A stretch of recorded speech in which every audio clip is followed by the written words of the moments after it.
Hello, good evening students. आज के video में हम देखेंगे चैप्टर नंबर 2, पोलिनोमियल्स। ओके, देखो स्टैंडर्ड 10th में पोलिनोमियल्स इजी चैप्टर माना गया है। नाइन्थ का अगर बेस क्लियर हो तो ये चैप्टर समझने में दिक्कत होगी नहीं। तो हाँ, ये chapter one of the scoring chapters भी है।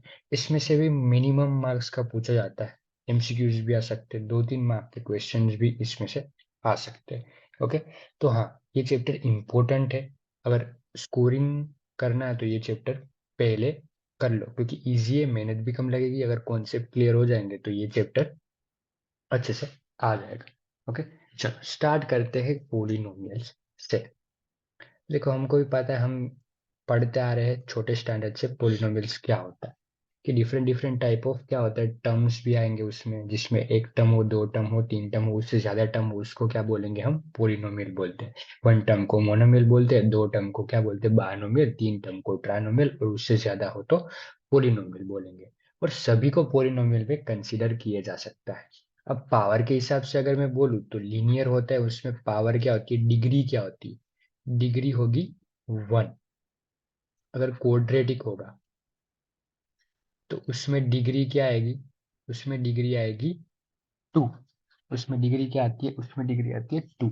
ओके, और अगर क्या होगा, क्यूबिक, क्यूबिक में डिग्री क्या आएगी, क्यूबिक में डिग्री आती है 3। उसमें डिग्री क्या आएगी, 3 आएगी। तो इसमें तीन टाइप के हमने पोलिनोमियल देखे, linear, quadratic and cubic.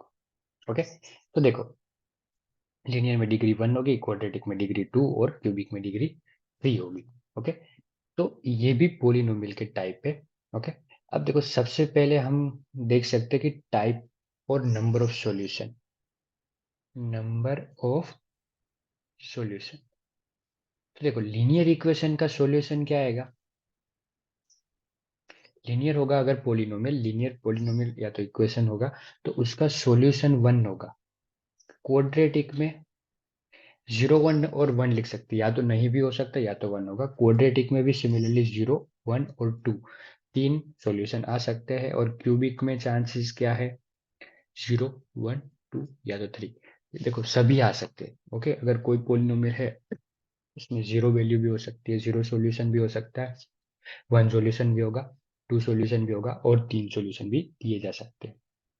Okay, तो ये हमको समझना पड़ेगा। देखो, अब एक क्वेश्चन ऐसे कभी कभार एमसीक्यूज में पूछे जा सकते हैं। अगर 2.1 देखो तो इसमें इस टाइप के क्वेश्चंस दिए, कि सपोज कि एक ग्राफ ऐसा दिया है पोलिनोमियल का, तो इसमें नंबर ऑफ सॉल्यूशन हमको देख के बताना है। तो कैसे बताएंगे, तो देखो कि एक्स एक्सिस होती है और ये वाई एक्सिस होती है, हॉरिजॉन्टल एक्स होगी, वर्टिकल वाई एक्सिस होगी। तो एक्स एक्सिस को जितनी भी बार ये ग्राफ इंटरसेक्ट करेगा उतने नंबर ऑफ सॉल्यूशन होगा। अब देखो यहाँ पे क्या कर रहा है, एक्स एक्सिस को 2 बार कट कर रहा है, तो इसके नंबर ऑफ सॉल्यूशन कितने होंगे, 2 होंगे।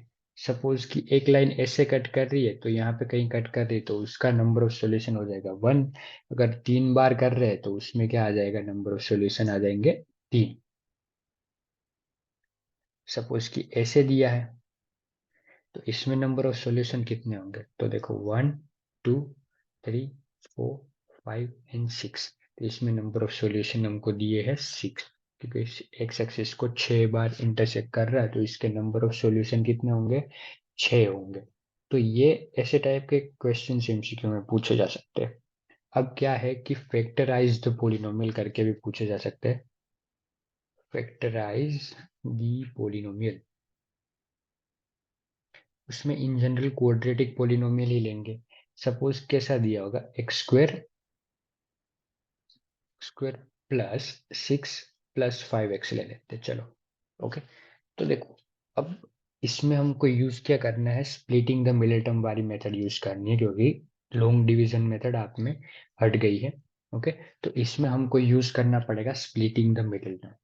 देखो, बहुत इजी है, यहाँ पे भी यूज होगी, सिमिलरली क्वाड्रेटिक इक्वेशन में भी यूज होती है स्प्लिटिंग द मिडिल टर्म, क्योंकि ये एक अगर दिया जाए तो क्वाड्रेटिक ही है पोलिनोमियल, और वो आगे जाके क्वाड्रेटिक इक्वेशन भी बनेगा।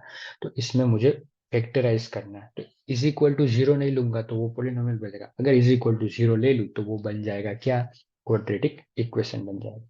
स्प्लिटिंग द मिडिल टर्म होती क्या है, कौन सी चीजें उसमें ध्यान रखनी है वो एक बार समझ लेते हैं। सबसे पहले मैं देखूंगा क्या, साइन लास्ट टर्म की। ओके, लास्ट टर्म की साइन देखेंगे। देखो दो चांसेस है लास्ट टर्म की साइन, प्लस होगी या तो माइनस होगी। तो उसके हिसाब से मुझे पता चलेगा कि फैक्टर क्या करने हैं, उनकी साइन क्या आएगी और कैसे आएगी। सपोज कि लास्ट टर्म क्या है, प्लस है। लास्ट टर्म क्या है, प्लस दिया गया है। तो क्या होगा, तो या तो दोनों फैक्टर प्लस आ सकते हैं या तो दोनों फैक्टर माइनस आ सकते हैं। ओके, देखो प्लस साइन अगर लास्ट टर्म की दी है तो या तो दोनों फैक्टर प्लस होंगे या तो दोनों फैक्टर माइनस होंगे, क्योंकि लास्ट टर्म की साइन अगर प्लस है तो दोनों में स्प्लिट करूंगा। वो क्या होगा कि फैक्टर जो आएंगे उनको ऐड करने पे मिडिल टर्म मिलना चाहिए। यहाँ पे 6 है तो उसके दो फैक्टर क्या आएंगे, 3 और 2। उनको प्लस करने पे देखो मुझे क्या मिल रहा है, 5 मिल रहा है, हम मिल रहा है। तो इसीलिए कि लास्ट टर्म की साइन अगर प्लस है तो फैक्टर को मुझे ऐड करना पड़ता है। तो ऐड करने के दो वेज है, या तो दोनों प्लस आ सकते हैं या तो दोनों माइनस आ सकते हैं। अब मुझे पता कैसे चलेगा कि मैं दोनों प्लस लूं या दोनों माइनस लूं, तो मैं क्या देखूंगा, मिडिल टर्म की साइन देखूंगा। क्या देखूंगा, मिडिल टर्म। अगर मिडिल टर्म प्लस है तो दोनों प्लस आएंगे, मिडिल टर्म माइनस है तो दोनों माइनस आएंगे। ओके, ये था सिनारियो किसका, कि अगर लास्ट टर्म प्लस हो तो।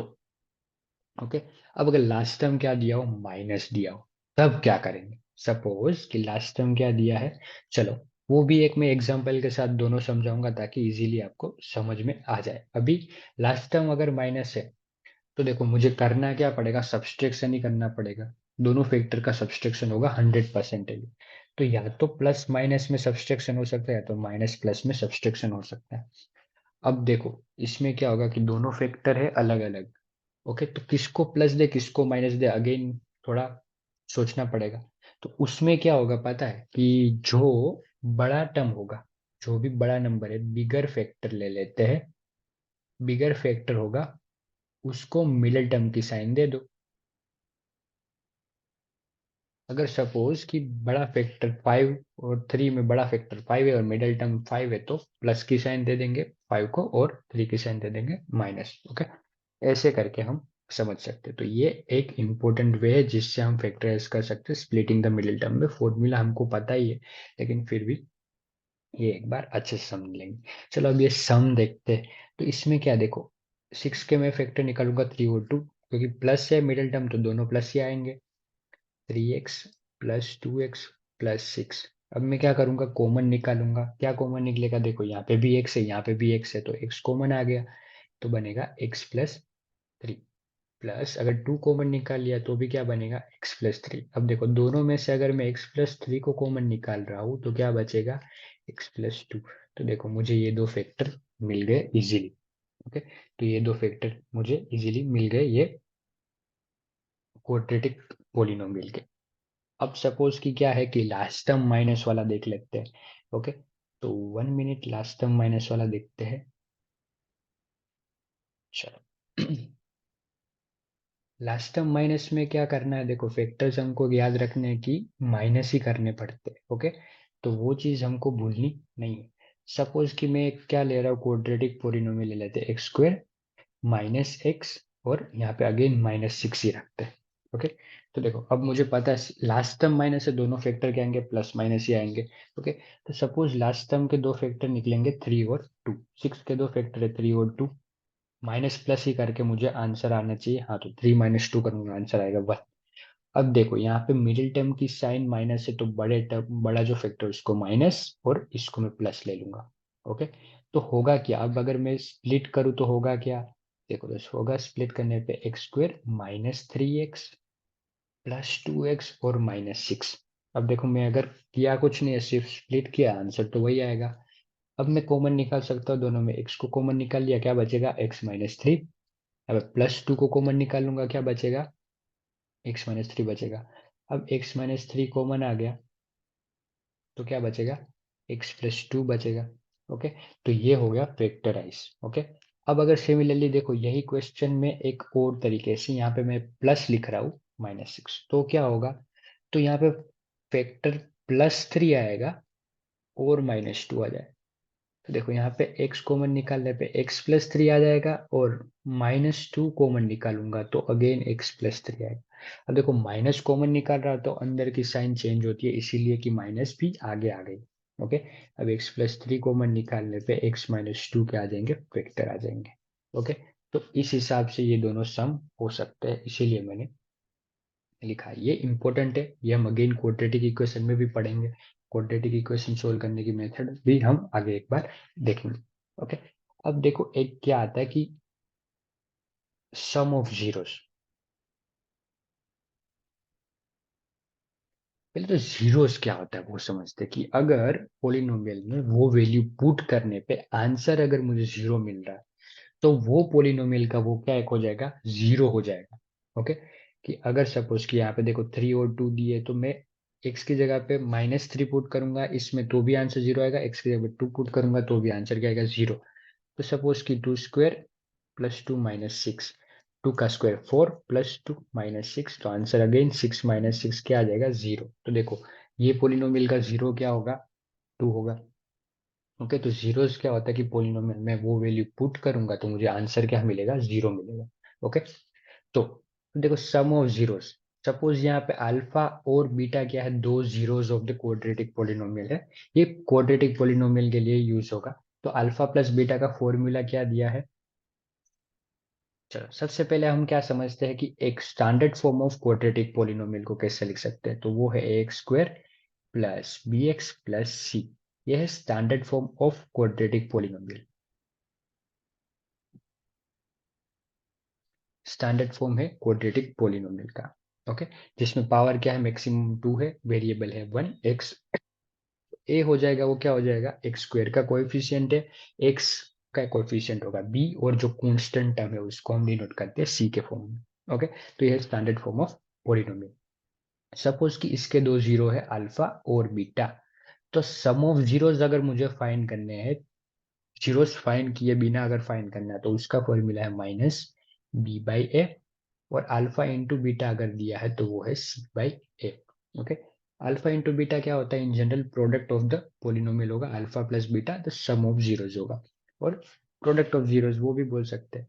तो अगर देखो वो मुझे फाइंड करने बिना जीरोस फाइंड किए गए तो दोनों फॉर्मूला है, अल्फा प्लस बीटा है -b/a, अल्फा इंटू बीटा है c/a। ओके, तो ये चीज क्लियर, इससे भी एमसीक्यूज पूछे जा सकते हैं।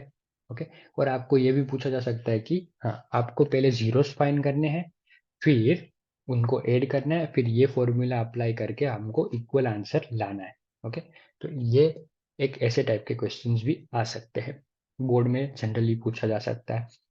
और अब क्या दिया होगा, एक और टॉपिक आता है कि अगर आपको सम ऑफ जीरो और प्रोडक्ट ऑफ जीरोस दे दिए गए तो उससे आपको पोलिनोमियल फाइंड करना है। तो उसका फॉर्मूला क्या है, x² - alpha plus beta into x plus alpha into beta. देखो ये है सम ऑफ जीरोस और प्रोडक्ट ऑफ जीरोस अगर दिए तो उससे मैं पोलिनोमियल फाइंड करूंगा, कि ये उसका फॉर्मूला है पोलिनोमियल फाइंड करने का, अगर आपको सम ऑफ जीरोस और प्रोडक्ट ऑफ जीरोस दिए गए हो तो। चलो एक एग्जांपल देखते हैं, सपोज कि आपको अल्फा प्लस बीटा दिया है -1/4, अल्फा इंटू बीटा दिया है 1/4। ओके, ये इन जनरल मैंने लिया ऐसे ही लिखने के लिए। ओके, तो अब मुझे इससे पोलिनोमियल फाइंड करना है तो मैं क्या करूंगा, x² minus alpha plus beta की जगह पे -1/4 x प्लस यहाँ पे अल्फा प्लस बीटा की जगह पे 1/4। अब मैं करूंगा क्या, अब देखो इसका आंसर है 4x², यहाँ पे माइनस माइनस हो जाएंगे प्लस। रुको एक स्टेप हम करते ताकि मिसकम्युनिकेशन और कंफ्यूजन ना हो, इसीलिए। ओके, देखो अब क्या होगा, x² प्लस 1/4x प्लस 1/4। अब मैं अगर एलसीएम ले लूंगा तो क्या करूंगा, इसको इन जनरल ऐसे लिख सकते हैं, x² प्लस x प्लस 1, ये फॉर्म में मैं लिख सकता हूँ। तो ये हो गया, मुझे पोलिनोमियल मिल गया, और k को अगर आगे कोई वैल्यू है तो इन सपोज की k लिख सकते हैं और वो हम निकाल सकते हैं, कोई जरूरत नहीं है। तो ये हमारा क्या हो जाएगा, पोलिनोमियल बन जाएगा। Okay, so this type of questions could ask in polynomial CBSE और स्टेट बोर्ड की एग्जाम में। Okay, thank you very much. अब मिलते हैं नेक्स्ट लेक्चर में नए टॉपिक के साथ। Okay, bye bye.